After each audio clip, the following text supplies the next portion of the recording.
احنا بشركة سرعة الغزال، هذا مختبر الشركة. دائما نفحص المنتجات اللي تستوردها الشركة. فسخنا هذا خلاط الأمير من كل الملحقات الخارجية حتى نشوفه من الداخل والإمكانية اللي يتمتع بها.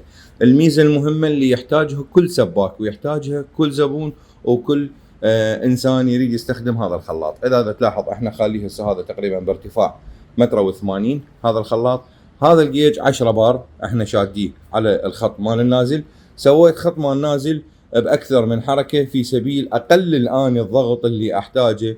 يعني اذا اردت تاسس شلون مكان فانت راح يشتغل عندك الخلاط بامكانيه كلش عاليه. لاحظ هسه هذا الجيج 10 بار، راح اراويك الضغط اللي دي يشتغل عليه الخلاط. لاحظ، شوف الضغط اللي دي يشتغل عليه الخلاط. تلاحظ الضغط ايش قد، وشوف الكمية المي اللي دا تنزل، كمية مي وفيرة.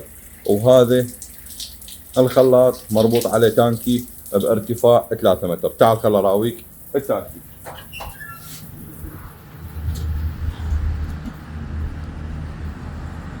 لاحظ هذا التانكي وهاي الانابيب اللي نازله. واي شخص يقول انه هذا الموتور خاف مربوط او فد شيء، لاحظ عزيزي هذا الموتور مفتوح تمام.